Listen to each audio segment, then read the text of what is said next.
Designed to improve workshop health and safety and get the job done faster, the new Mini-Ductor Venom induction heating tool has a long list of potential uses.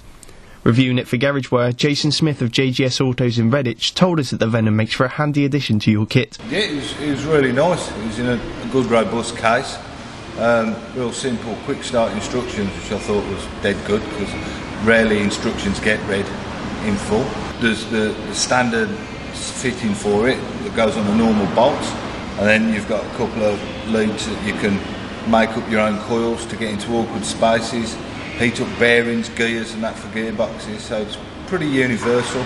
Seems robust, rugged, and it's got smashing snap action to hold the electrodes in. The Venom's inductor elements concentrate visible heat to only where it is needed, minimising the risks associated with more traditional methods of heat such as blowtorches and oxyacetylene.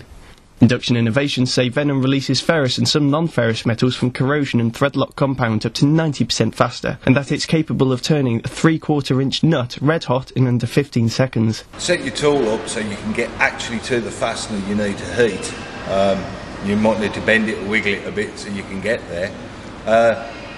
Just plonk the electrode coil over the fastener, pull the trigger, and that's it. When it starts to glow, go for it. I think with tools it's always awkward to put an actual value on, because how often you'd get it out of the box is unsure, but when you do, it's saving you minutes if not hours, because if you don't break that fastener, it just makes the job easier, and I think that's the value.